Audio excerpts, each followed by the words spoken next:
ಸೈಡಿಗೆ ನಿಂತಿದ್ದೆ, ಅವ್ರು ಹೇಳ್ಕೊಂಬಂದ್ರು ಫಸ್ಟಿಗೆ.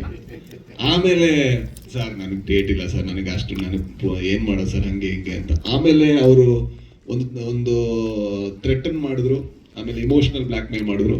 ಲಾಸ್ಟಿಗೆ ಒಬ್ಬ ನಿರ್ದೇಶಕ ಅಂದರೆ ಹಂಗಾದಾಗ, ಫಸ್ಟ್ ಆಫ್ ಆಲ್ ಅಂದರೆ ಕತೆ ಪಾತ್ರದ ಬಗ್ಗೆ ಹೇಳ್ತಾ ಇಲ್ಲ, ಅದರಿಂದ ಆಗಲ್ಲ ನನಗೆ. ಆ ಟೈಮ್ ನಾನು ಇದು ಮಾಡೋಕ್ಕಾಗಿಲ್ಲ, ಅಂದರೆ ಟೈಮ್ ನನಗೆ ಮ್ಯಾನೇಜ್ ಮಾಡೋಕ್ಕೆ ಆಗ್ತಾ ಇರಲಿಲ್ಲ. ಸರ್ ನನಗೆ ಆಗಲ್ಲ ಸರ್ ಅಂತ ಹೇಳಿದ್ರು. ನಾನು ಮಾಡ್ತೀನಿ ಅಂದರು, ಟೈಮ್ ಮ್ಯಾನೇಜ್ ಮಾಡಿಲ್ಲ ಅವರು, ಬೇರೆ ಪ್ರಶ್ನೆ. ಬಟ್ ಸ್ಟಾರ್ಟ್ ಮಾಡಿದ್ರು, ಈಗ ನಾನು ಮ್ಯಾನೇಜ್ ಮಾಡ್ತಾ ಇದ್ದೀನಿ ಅಲ್ಲಿಂದ ಬಂದು.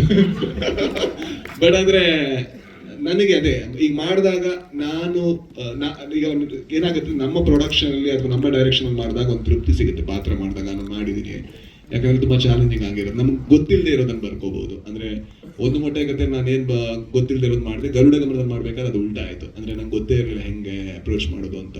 ಸೊ ಈ ಸಿನಿಮಾದಲ್ಲೂ ಕೂಡ ನಾನು ಮಲಯಾಳಮಲ್ಲಿ ಒಂದು ಕಡೆ ಹೋಗಿ ವಿಲನ್ ಮಾಡಿ ಬಂದಿದ್ದೀನಿ, ಬಟ್ ಇದರಲ್ಲಿ ಏನು ಮಾಡಿದ್ದೀನಿ ಆದರೆ ನನಗೆ ಗೊತ್ತಿರಲಿಲ್ಲ ಹೆಂಗೆ ಮಾಡೋದು ಅಂತ.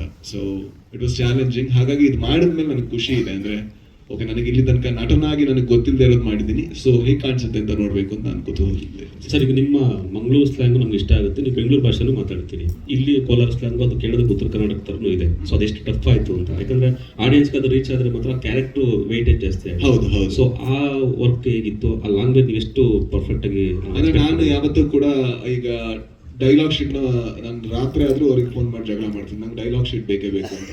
ಅದೇ ಅಂದರೆ ಏನಂದರೆ ನಮಗೆ ಆಡಿಯನ್ಸ್ ದುಡ್ಡು ಕೊಡೋದು ನಾವು ಡೈಲಾಗ್ ಬಾಯಟ್ ಹೊಡಿಯೋಕ್ಕಲ್ಲ, ನಾವಲ್ಲಿನ ಪಾತ್ರ ಥರ ಕಾಣಿಸೋದಕ್ಕೆ. ಸೊ ಹಾಗಾಗಿ ನಾನು ಲಾಸ್ಟ್ ಮೂಮೆಂಟಿಗೆ ನಾನು ಏನೋ ಹೇಳಿದ್ರೆ ಅದು ಸರಿ ಆಗಲ್ಲ ಅಂತ ನನಗೆ ಇದಿತ್ತು. ಯಾಕಂದರೆ ಈಗ ನಾನು ಮಂಗಳೂರು ಕನ್ನಡ ಸಿನಿಮಾಗಳನ್ನು ಮಾಡ್ಬೇಕಾದ್ರೆ ಮಂಗಳೂರು ಕನ್ನಡದ ನಟರನ್ನೇ ಆಯ್ಕೆ ಮಾಡ್ತೀನಿ, ಯಾಕಂದರೆ ಆ ಒಂದು ಸ್ಲ್ಯಾಂಗ್ ಬರಬೇಕು ಅಂತ. ಸೊ ನಾವೆಲ್ಲಿನ ಜಾಗದವರು ಅದು ಮಾಡ್ಬೇಕಾದ್ರೆ ನಾವು ಅಷ್ಟು ಜಾಗ್ರತೆ ವಹಿಸ್ಬೇಕಾದ್ರೆ, ನಾವು ಬೇರೆ ಸ್ಲ್ಯಾಂಗ್ ಮಾಡ್ಬೇಕಾದ್ರೆ ಅದು ಮಾಡಿದ್ರೇ ಚಂದ, ಇಲ್ಲಾಂದರೆ ಅದು ಅನ್ಯಾಯ ಆಗುತ್ತೆ. ಹಾಗಾಗಿ ನಾನು ಮಂಜನ್ನ ಫಸ್ಟಿಗೆ ಅವ್ರು ಬರಬೇಕಾದ್ರೆ ಅವ್ರು ಬರ್ಬೇಕು, ಕ್ಯಾರವಾನಿ ಬರಬೇಕು, ಇದು ಹೆಂಗೆ ಇದು ಎಲ್ಲಿ ಕಾ ಬರುತ್ತೆ, ಎಲ್ಲಿ ಇದು ಬರುತ್ತೆ, ಓ ಇದಾ ಅದ ಅಂತ. ಮತ್ತು ಡೈಲಾಗ್ ಬೇರೆ ಲೆಂತಿ ಇತ್ತು.